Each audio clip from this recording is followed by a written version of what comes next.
안녕하세요. 안짱입니다. 오늘은 셀프 염색을 하는 여러분들을 위해서 준비한 안짱이 추천하는 8가지 팁을 안내해 드리려고 합니다. 첫 번째, 두피 상태를 확인하는 것이 굉장히 중요한데, 두피에 열이 많거나 상처가 있거나 염증이 있는 날은 피하시는 것이 중요합니다. 두피가 따가우면 염색을 하면서도 불편하기 때문에 이런 날들은 염색 후에도 문제가 생길 수 있는 부분들이 있을 수 있습니다. 그래서 이런 날들은 피해 주시는 것이 중요합니다.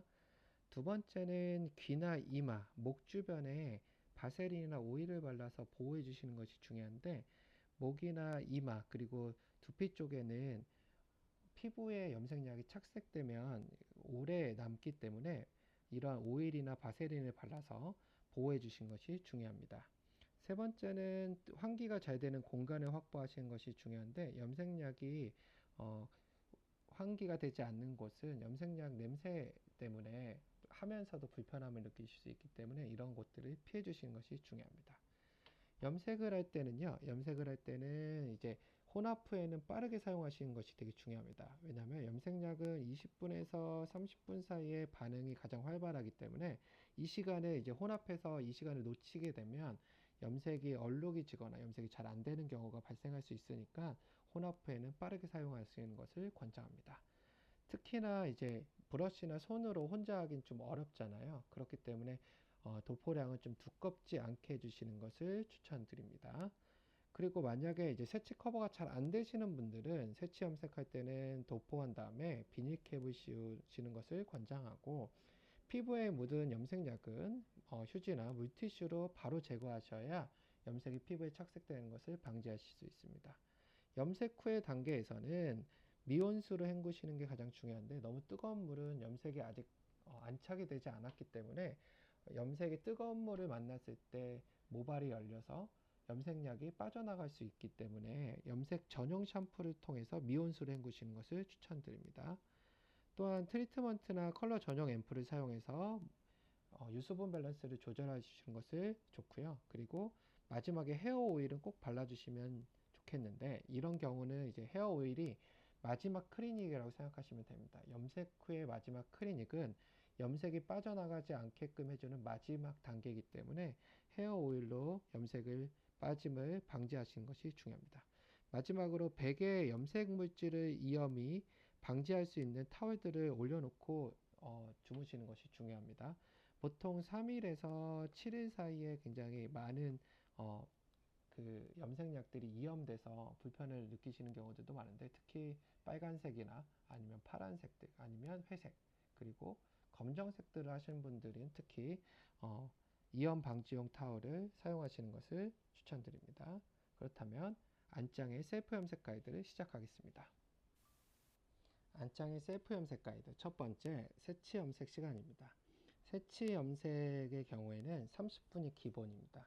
최대 35분을 넘기시지 않는 것이 되게 중요한데, 새치 염색의 경우는 30분 이상부터는 어두워지기 때문에 오래 놔둔다고 새치 커버가 잘 되는 것은 아닙니다. 그래서 35분은 넘기지 않는다라고 보시면 됩니다. 두 번째, 뿌리 염색, 그러니까 새치가 아닌 뿌리 염색을 하는 경우에는 25분을 넘기지 않습니다. 오히려 새치에 비해서 뿌리 염색의 경우에는 뿌리가 밝아질 수 있기 때문에 25분을 넘겨서는 이 뿌리가 밝아지는 것을 방지할 수 없습니다. 그래서 뿌리 염색은 25분 후에는 헹구시는 것을 권장합니다. 세 번째, 뿌리 근처의 새치 커버는 도포량이 많으면 뿌리가 밝아질 수 있습니다. 우리가 도포량이 많으면 염색이 잘 될 거라고 생각을 하는데, 모발은 적당량만 받아들이기 때문에 도포량은 모발에 살짝 얹히는 정도의 도포량을 유지하시고, 너무 많아지면 결국에 뿌리가 밝아질 수 있다. 두피에 가까울수록 뿌리가 밝아질 수 있기 때문에 도포량을 적게 보다는 적당량을 사용하시는 것이 굉장히 중요하다라고 보실 수 있습니다. 네 번째, 새치를 이제 염색을 하실 때는 뿌리를 도포한 약을 뿌리 이외의 모발에 바르는 경우가 있어요. 전체 염색을 하고 싶기 때문에 내가 새치에 발랐던 거를 전체에다 바르는 경우가 있는데, 이 경우 새치 커버제는 흰머리를 커버하기 위해서 나온 약입니다.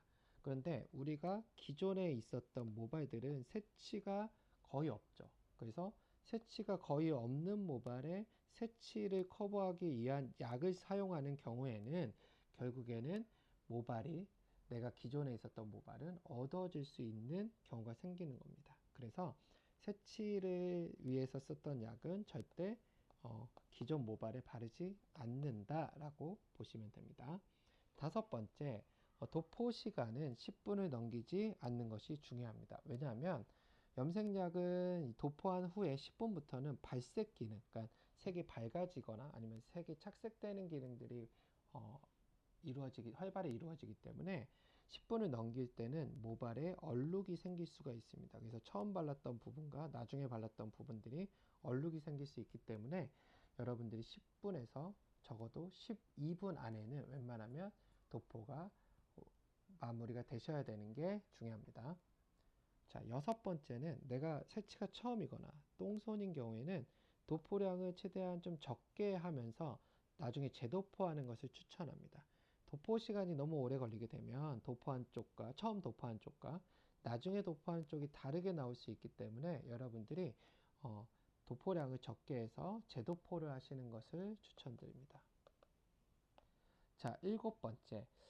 많은 분들이 붉은색이 꼭 무조건 나쁘다고 생각하시더라고요. 그래서 붉지 않은 것을 계속 추천받는데, 만약 예를 들어서 굵으신 모발들은 붉은색이 싫으신 경우에는 이해가 됩니다. 왜냐하면 모발이 굵은 분들은 자연색소, 붉은색의 자연색소가 많기 때문에 오히려 붉은 계열의 약들을 사용했을 때는 더 붉게 나오는 경우들이 생기는데, 만약에 얇으신 모발의 경우에는 붉은색 색소가 좀 적습니다. 그래서 붉은 색소가 적은 분들은 오히려 노란색 자연색소가 많이 있다라는 거죠.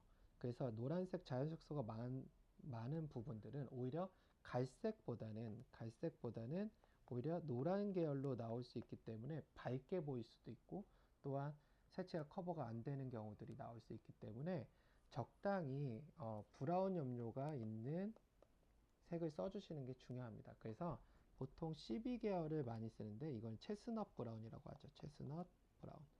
이 계열들은 웬만하면 머리가 얇으신 분들은 브라운 계열로 나오기 때문에, 붉지 않은 브라운 계열로 나오기 때문에 이런 12계열들을 추천드리고, 만약에 굵은 모발의 경우에는 만약에 주황기가 많다라고 하면 애쉬 브라운 계열들을 추천드리고, 만약에 붉은기가 너무 많다라고 하면 매트 계열, 그러니까 MB 계열을 좀 추천을 드립니다. 그래서 보통 이제 얇으신 모발 계열들이 이분을 썼을 경우에는 약간 노랗게 나오는 경우들이 생길 수 있기 때문에 처음에는 CB 계열을 좀 사용하시는 것을 권장합니다.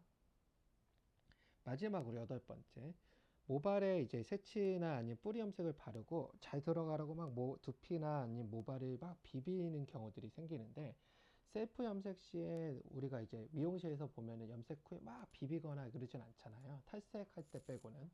그러면 이렇게 비비지 않는 이유는 뭐냐면, 염색약이 반응하는 동안에는 모발이나 두피에 이렇게 자극을 줬을 때는 모발이 이제 화학작용이 일어나는 순간에 이제 물리적인 이 손상을 주면 모발이 화학적인 손상과 물리적인 손상을 다 같이 만들어내기 때문에 오히려 기존 손상보다 훨씬 더 많은 손상을 일으킬 수 있다라는 겁니다. 그래서 염색을 하는 동안에는 두피를 비비거나 모발을 막 비벼서 물리적인 현상을 주지 않는 것이 굉장히 중요하다고 생각합니다.